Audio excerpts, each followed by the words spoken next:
Don't forget to subscribe and hit the like button. Also, check the last part of the video for you to know the next part or the next topic.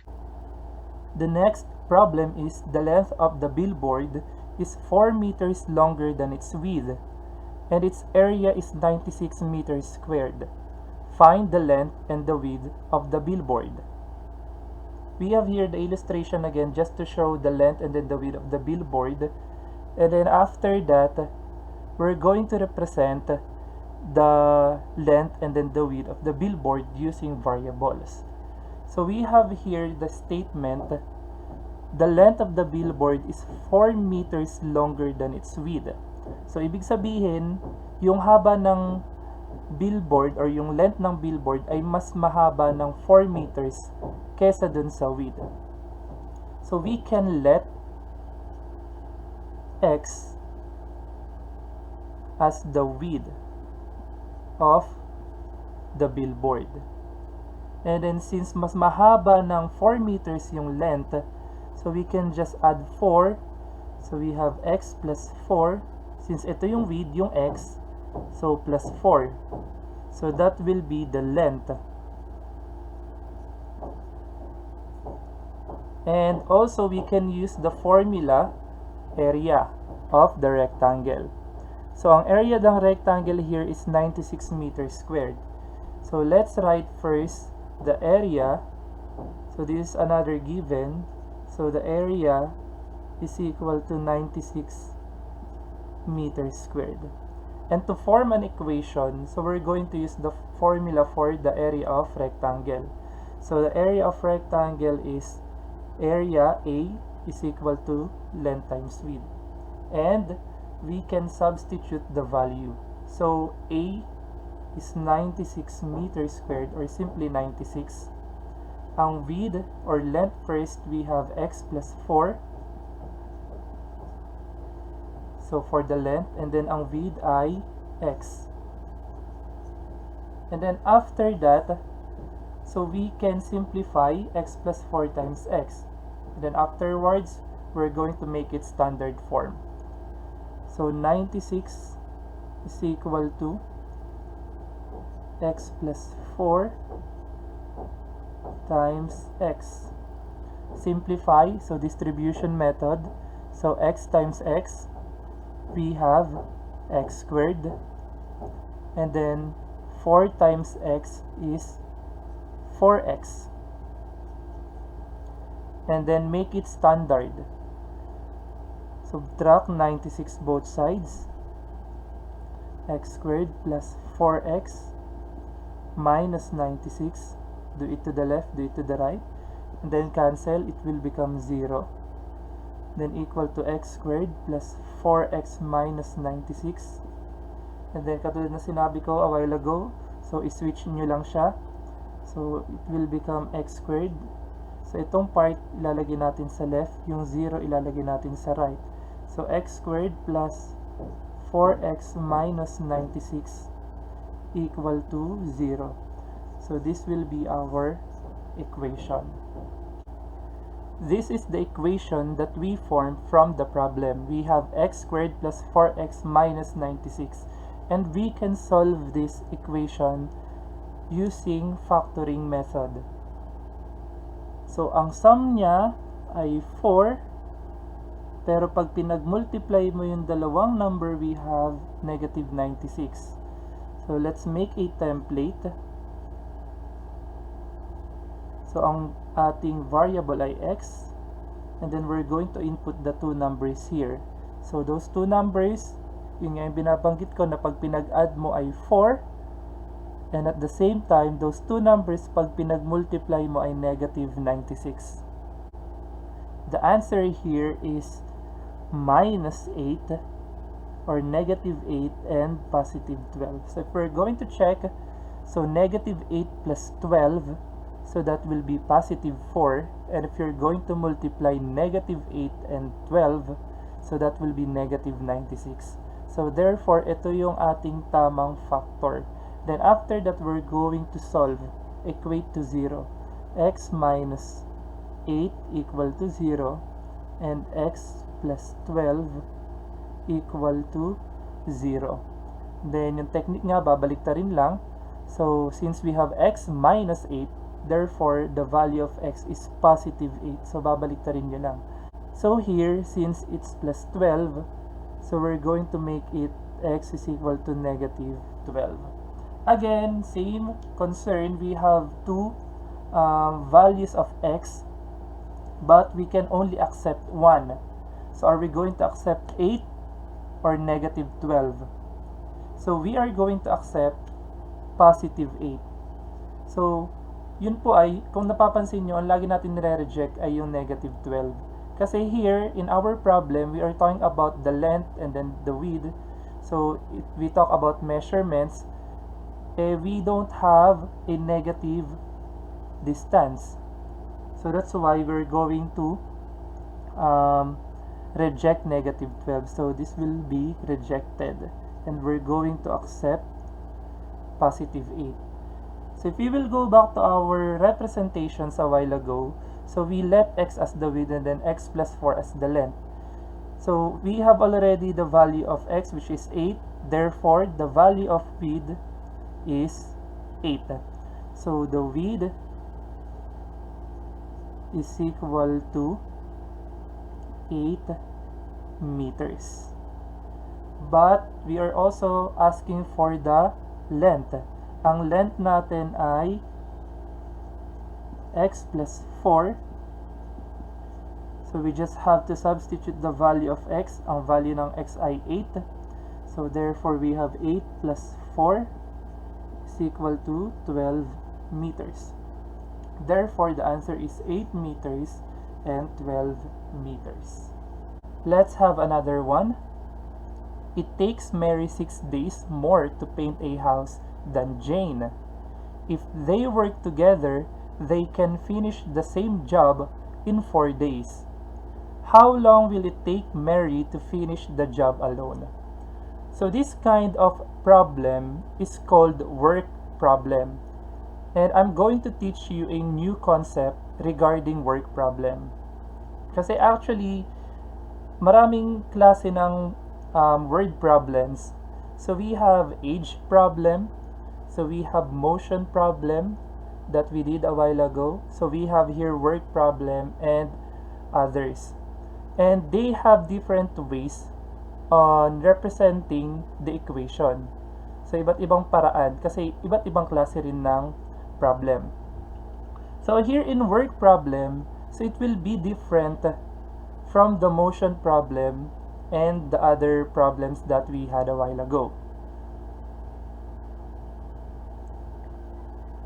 So the concept that I'm going to tell you is this. So for example, so I can paint the wall, or I can finish painting the wall for 3 days. So in work problem, we have what we call rate of working. So we have rate of working. So ibig sabihin, sa loob ng 3 araw, so tapos ko na yung isa kong buong trabaho. So ito kasi yung trabaho ko eh. So ito yung isang buong trabaho. Ang trabaho ko ay matapos ko ng 3 araw yung pagpipaint ng wall.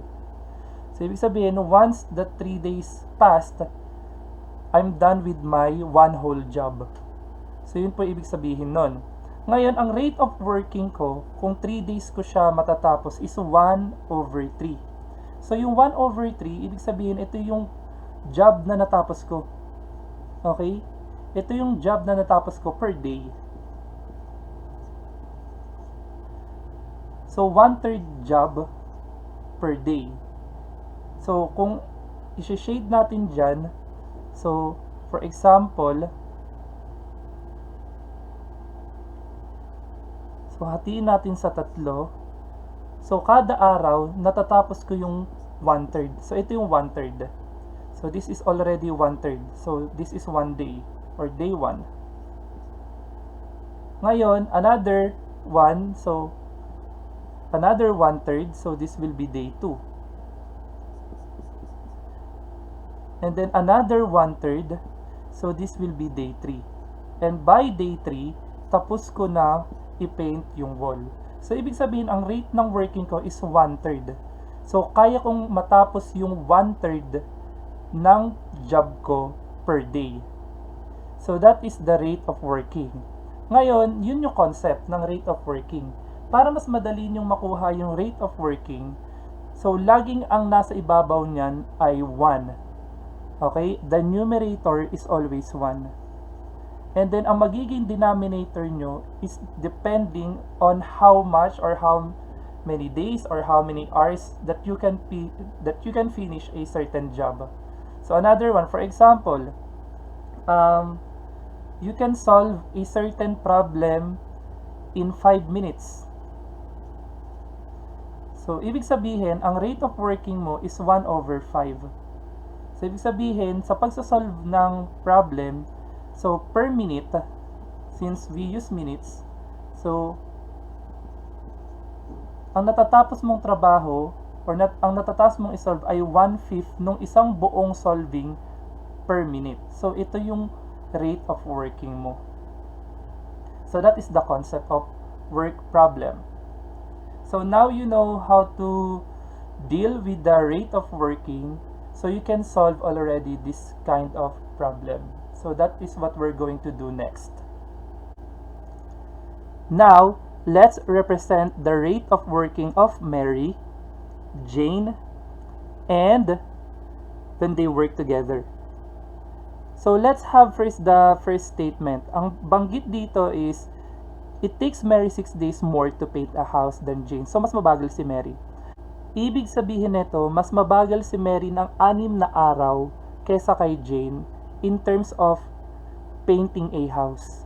So, for example, kung si Mary ay natapos niya yung pagpipaint ng house ng, for example, 10 days. So, ibig sabihin, si Jane, kaya niya lang tapusin yung pagpipaint ng house in 4 days. Kasi nga, mas mabagal si Mary ng 6 na araw kaysa kay Jane.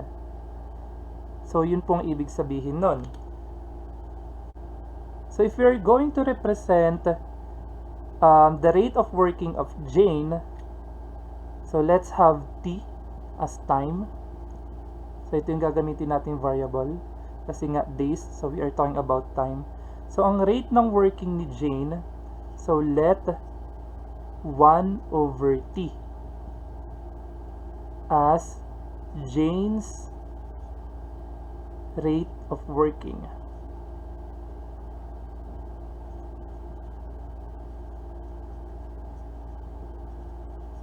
So again, bakit 1/T? So tinuruan ko na kayo a while ago. So to get the rate of working, so laging 1 yung numerator, and then yung nasa ilalim ay kung ilang araw nila kayang tapusin yung job. Since wala pang binanggit dito tungkol kay Jane, so si Jane yung gagawin nating or yung rate of working ni Jane ang gagawin nating basis. So we will have first T. So 1/T. So next one, so we have the rate of working of Mary. Ngayon, dahil alam natin na mas mabagal si Mary kesa kay Jane, so we have here 1/T plus 6. Kasi nga, mas mabagal ng 6 na araw si Mary kesa kay Jane. So that will be this will Jane's rate of working. So this is Mary's rate of working. So that is the first statement. And in the second statement, so we have another given. So if they work together, they can finish the same job in 4 days. Itong rate of working kasi na to, ay ito yung rate of working ng solo. So kung solo nilang gagawin yung pagpipaint ng house. So on the second statement, binanggit doon na kapag pinagtulungan nilang i-paint yung house, so it will only take 4 days. So therefore, ang rate ng working nila kapag sila ay nagtulungan is 1/4. Kasi nabigay na doon 4 days. So 1 lang yung numerator, and then yung denominator ay kung ano yung given na time. So rate of working Mary's and Jane's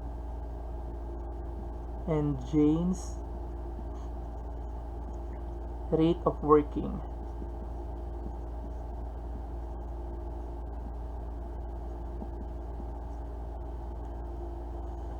So, ibig sabihin, kapag pinag-add natin yung rate of working ni Jane at rate of working ni Mary, so we will have 1/4. So, yun po yung equation na mabubuo natin.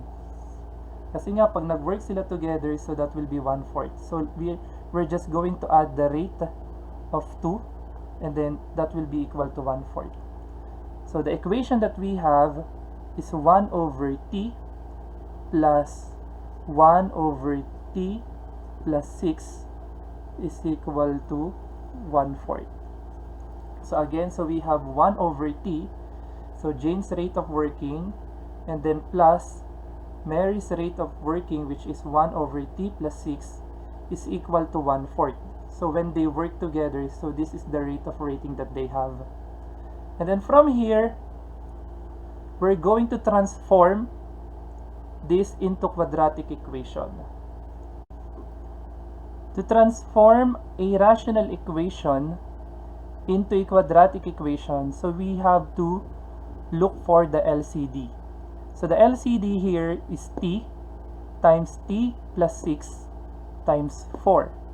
So let's multiply the whole equation by its LCD. So we have t times t plus 6 times 4. Again, we have t times t plus 6 times 4. So medyo madaming tatlo yung kinuha natin, but all we have to do is to cancel. So again, yung LCD, we're going to multiply that by 1 over t, and then LCD multiply by 1 over t plus 6, and then LCD multiply by 1 over 4. So we're going to use the cancellation. So we have first 1 over t. So ika-cancel na natin yung t. So ang matitira ay t plus 6 times 4, and then multiply by 1. So t plus 6 times 4 times 1 is simply, so 4, unahin na natin yung 4 para mas madali distribute, times t plus 6. So that will be our first term. So the next one is, so dito naman yung second term, so cancel ang t plus 6. So ang matitira na lang ay t times 4, and then multiply by 1. So we will have 4t. So t times 4 times 1 is 4t, and equal to, so here we are going to cancel 4. So ang matitira na lang ay t times t plus 6. T times t plus 6. And there. So ito na yung ating bagong equation. So wala na siyang denominator. So all we have to do is to simplify. So we're just going to distribute. So 4 times t. So that will be 4t. Then 4 times 6. So that will be 24. And then we have another 4t. Then t times t is t squared. And t times 6, 6t. Then after that, we're going to combine first the like terms. So may mga like terms pa tayo dito. So bago natin pagsama-samahin lahat ng terms in one side, so pwede natin i-combine itong 4t and 4t. So 4t plus 4t, so that will be 8t. So 8t plus 24, so is equal to t squared plus 6t. So we are almost done. So ang gagawin natin, we're going to transpose. So transposition, so ilipat natin yung 8t and then yung 24 on the other side. So gagawin mo lang, babaguhin lang yung sign. So gawin na natin tong 0.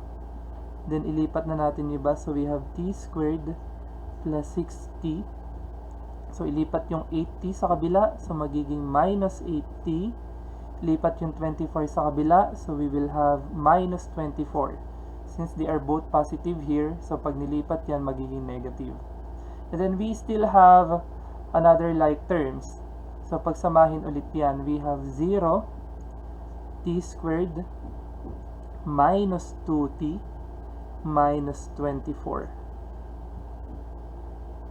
So that will be our equation.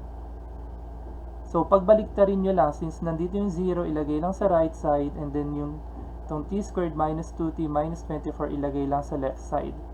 So we will have t squared minus 2t minus 24 equal to 0. So this will be our final equation. So t squared minus 2t minus 24 equal to 0. Maybe a while ago, nagtaka kayo kung bakit instead na ito yung ilipat ko para ito yung maging 0, ito yung pinili kong ilipat. So dahil kapag ang nilipat ko ay itong t squared plus 6t, yung t squared natin ay magiging negative. So hanggat maaari, so we are trying to avoid negative quadratic term. So para mas madali natin siyang isolve. So that's why ang pinili ko, inilipat ko yung 8t plus 24 sa kanan. So this is the equation that we formed from the problem. We have t squared minus 2t minus 24 equal to 0. And again, from here, we can solve the equation. And by observation, we can solve this by factoring. So this is trinomial again. So two quantities, then equal to 0 for our template. And then t as our variable. And then we're going to input the two numbers here. Ngayon, kapag pinag-add mo ay negative 2, and then kapag pinag-multiply mo ay negative 24. So what are those two numbers? So the two numbers are negative 6 and positive 4. Negative 6 plus 4, so that is negative 2. And negative 6 times 4 is negative 24. So those are the two numbers that you are going to input here. And then solve, equate to 0. So t minus 6 equal to 0. And then t plus 4 equal to 0. So again, baliktarin lang yung sign. So to get the value of t. So since it's minus 6, so the value of t is 6. And then it's plus 4. So the value of t here is negative 4. Again, we have negative here. We're going to reject that since we don't have negative 4 days. So reject. And we're going to accept the positive 1. So the value of t is 6. So if we're going to go back to our representation a while ago, so Jane's rate of working is 1 over t. And t represents the time or the number of days.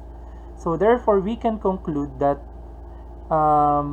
the number of days that Jane can finish the job is 6 days. So Jane can finish the job in 6 days. But we are talking about Mary. So gaano daw katagal kayang tapusin ni Mary yung pagpipaint ng house? Kung si Jane ay kaya niyang i-paint yung house sa loob ng 6 na araw. So therefore, si Mary, so we have here t plus 6. So she can finish the job in 12 days. So the answer is 12 days. So we have 6 here plus 6, we have 12 days. So that is our answer.